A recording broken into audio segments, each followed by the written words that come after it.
Hey everyone, happy Friday and welcome to another episode of Day in the Life of Vintage Classic Specialist. So this came in today from next door and I will go over some details about that. So be patient, come back to it. So that's kind of a big thing that happened today. The other big thing that happened today is the regulars around here will notice that, as promised, the red Manx Buggy is gone. So the owner and his wife came by and picked it up today and, kind of had a final look at it. We went over a few things and off he went. And I got a call from him a little later in the morning and he, I think it's safe to say, was ecstatic with just the experience of driving it home and the buggy in general. And very happy. That thing was beautiful. There is no two ways about it. Super happy. And I think he already had like neighbors coming over and stuff wanting to check it out. And, very cool for him. And of course I mentioned the other day, he hadn't driven it in like 30 years. And his dad, who again, sadly has passed away, hadn't driven it in like 26 years. So, the car has been sitting for a very long time, and the owner now hadn't driven it for 3 full decades and drove it for the first time since then today. And he seems to be a very happy camper. So that's what we like to do, is make people happy with their awesome Volkswagens. So, huge thing that happened today, and congratulations to him for taking it. And I know he's going to have a blast with it and start creating new memories. They have tons and tons and tons of memories of that buggy. I think it was what he actually learned, the current owner, what he learned to drive a stick in. We restored the stick shift knob that he learned to drive on. It's in the car. And start creating good new memories. So again, congratulations to them. So other than that, I had a gentleman stop by and talk about another potential project that I won't go into too much detail, but it's a Volkswagen, not surprisingly, and it's going to be finishing up in paint maybe in a few weeks or a month-ish. And the chassis and suspension and stuff's already pretty much done, so it's going to come in for basically final assembly and installing the interior, stuff like that. So that'll be a good project. And then he actually owns another one very similar to that one, which again, I'm going to kind of keep under wraps what it is. And he's probably going to have us do that one next. And that one I think is at least several months behind the one that's coming in sooner. So anyway, I spent a long time this morning talking to folks, kind of lining things up, getting the buggy sent off, and then got to work. So let's see what happened on this one, which is pretty much what I focused on today. And then Mr. Jacob helped me out. So I guess I'm standing here. Let me start here. So small thing, but again, small things add up to done cars eventually. So put in the new front engine compartment seal and the rear one. Spent a little bit of time straightening out the channels. As you guys know, I like to say every minute you spend straightening these channels out probably saves you 5 when it actually comes time to install the seals. So these went in quite easily, I must say, after making the channels themselves all. They were actually pretty nice, but there were some areas that needed some love, and so that's what I did. And then, as expected, the seals themselves went in beautifully. Funny story, the front seal, which, as you guys know, if you're Volkswagen guys, if you're not, you'll have to take my word, they face down like this. The seal that was in the car when it came in was actually facing up. So we found that kind of amusing, especially since the seals kind of come with this like U shape to them. Somebody had to actually kind of fight that thing, I think, to install it facing up. So I got kind of a kick out of that. People do weird things on these cars. Maybe they thought that's how they went. Anyway, now it's installed correctly. So again, continuing from back here, we took his e-brake cables and had Jacob go ahead, and they were just disgusting. So we cleaned them up, and Jacob went and wire brushed the ends, and then we just shot some clear coat on them to preserve them because they were super ugly, and now they look presentable. At least they look like restored original parts, so that's what they are. So yeah, we went ahead and installed those. This car, because it had a late model transmission and stuff in it, it had some kind of like modified shift rod in it. So we pulled that out, which ended up being kind of a pain. It kind of fought us. I don't know why, but anyway, got that out eventually. And then we took his correct one for this car and sanded it all down, cleaned it up, and went ahead and installed it. And then we got his, since we ran his e-brake cables, which by the way, on these early cars up to 55, the e-brake cables run all the way up to the front here. They're kind of a trip. They don't go to the handle. They go to the front of the car. And then on the e-brake actually pushes on a big lever that also runs from underneath the e-brake lever all the way up here. And then that in turn pushes on a plate, and attached to that plate on either side of that rod is rod in the middle, and then on either end of that is the cables. So when that rod pushes forward with that plate, it pulls the cables, and that's how the e-brakes on these early cars worked. And that's actually a remnant from when all the brakes were cable brakes. So back then on the cable brake cars, there was something like an emergency brake cable that came from each of the four wheels, and then they all went to that plate. So that plate instead had four cables on it, and then the brake pedal also had like a rod on it that pushed forward and pulled that plate, which in turn pulled the cables. So fun fact on early cars or standards that had a cable actuated brakes like my 52 standard, when you set the e-brake on those cars, it locked all four wheels. So kind of cool. Once they went to hydraulic brakes, they only locked the back wheels.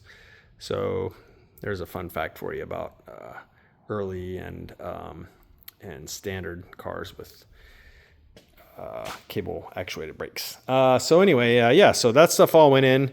And then kind of, I guess the major accomplishment is we went ahead and installed his front beam. We haven't assembled put on the steering knuckles and all that stuff yet. I'll probably go ahead and clean those up some more, paint them. The drums need to be painted. Obviously, I need to go through the brakes. Those are new front wheel cylinders. So yeah, it's going to start coming together pretty fast now. But yeah, I had touched up the paint on the front beam. It was kind of ugly, and now it looks nice enough for this car. And so let's see what else. Yeah, we got that in. I think those are probably the major-ish things. Jacob went and cleaned and painted the tie rods. They were also gross, and so now they've got a fresh coat of paint on them. Tie rods, here's the other two tie rod ends. Earlier I had sandblasted his steering coupler flanges and sprayed some clear coat on those to protect them. So we got those going in with the correct lock plates. And yeah, the steering box is there, pitman arm. So yeah, pretty much got everything to go ahead and put the steering together. And then again, I need to just clean up the steering knuckle assemblies and stuff like that. And yeah, so it should be coming together pretty quick. Okay, that is pretty much it for this beauty for today. So let's talk about this one. So what do we have here? This is a 58 convertible, obviously. Beetle, obviously. You guys knew that. So this come from a guy who's he's building the car for his client, if I understand correctly. So I'm not working with the actual owner. I'm working with the guy who's kind of facilitating the build. And I think he has the guy that's facilitating the build. I don't know. I'll just say his name is Steve. So Steve is the guy I'm working directly with. I think they may have a paint booth. I'm not 100% sure, but I think they actually painted the car. Beautiful paint job. It's got a few little areas that they're going to have to go back and fix later, but you know, they have a paint booth and a painter, so they can do that. And some little cracks and stuff here and there, bubble there, but yeah, totally stuff that they can fix. It's somehow got a dent right here. I don't know how long this car has been maybe bouncing around from shop to shop or something, but anyway, they'll take care of that. That's not really our deal. So the car, so Steve called me initially, and he said he needed a convertible top and headliner, and then the upholstery put in. So I just went ahead and sent him directly to Octavio. And those guys worked their magic. So you can see the top is on. The guy Steve supplied, I think, the door panels and seat covers and stuff. So Octavio and his team installed all that stuff, put it in the car, pretty much completed the interior. They put on all the convertible door glass windows and stuff and got them all working nice. And so now the car's coming to us. And so what we get to do to this is take it from where it sits now and make it into a running, driving, safe car. So the car needs to be wired. I believe the wiring harness has already been pulled. I mean, obviously there's some of it here. This looks like new wiring. So somebody pulled the wiring harness, but I don't think anything's hooked up yet. So we pretty much need to complete the wiring on it, go through all the mechanicals, so brakes, clutch, etc., and get it running and driving. Those of you probably noticed semaphores. Again, this car is a 58, and so those of you that are encyclopedias of Volkswagens will know immediately that this is a European car. European cars kept semaphores until, I should know this, I think 60 or 61, and then went to turn signals like US cars. But yeah, very cool that it's a European car because it's got semaphores, which is one of the bitchinest things that ever were on Volkswagens. So it's got a pretty nice looking 36 horse. I don't really know much about it. But it looks like it was running because that's been hot. But yeah, I don't really know what the story with the motor is. It looks like it's been at least cosmetically kind of restored. I'm assuming somebody rebuilt it. So I'm gonna have to talk to Steve and see if he knows more specifics here. It may just be a matter of giving it a tune-up and getting it running and stuff. It looks pretty decent. I'm not a super big fan of the kind of gold-plated zinc plating. That's not actually correct for this car, but we're probably not going to strip all that stuff and put it to clear zinc, so that's fine. But yeah, we'll clean it up. We'll get it running, tune it up. Like I said, brakes, wiring, getting the engine running and driving. Any other little details with it, we'll have to take a look at his semaphores. I don't know if they're new or if they're new reproductions or if they're original ones. We may need to spend a little time on those. They can be pretty finicky to get them to work correctly. So yeah, that's about it, guys. So yeah, another really beautiful project here for us to work on. Not a full restoration, but a pretty good and big project for us here. So yeah, stay tuned and you'll be seeing a lot of this one here. I'm guessing we'll probably have it for maybe a month, 2 months. It's kind of hard to say. We'll see. But anyway, that is it for today. Guys, I will be in tomorrow, Saturday, for my usual sort of half a day-ish on Saturday.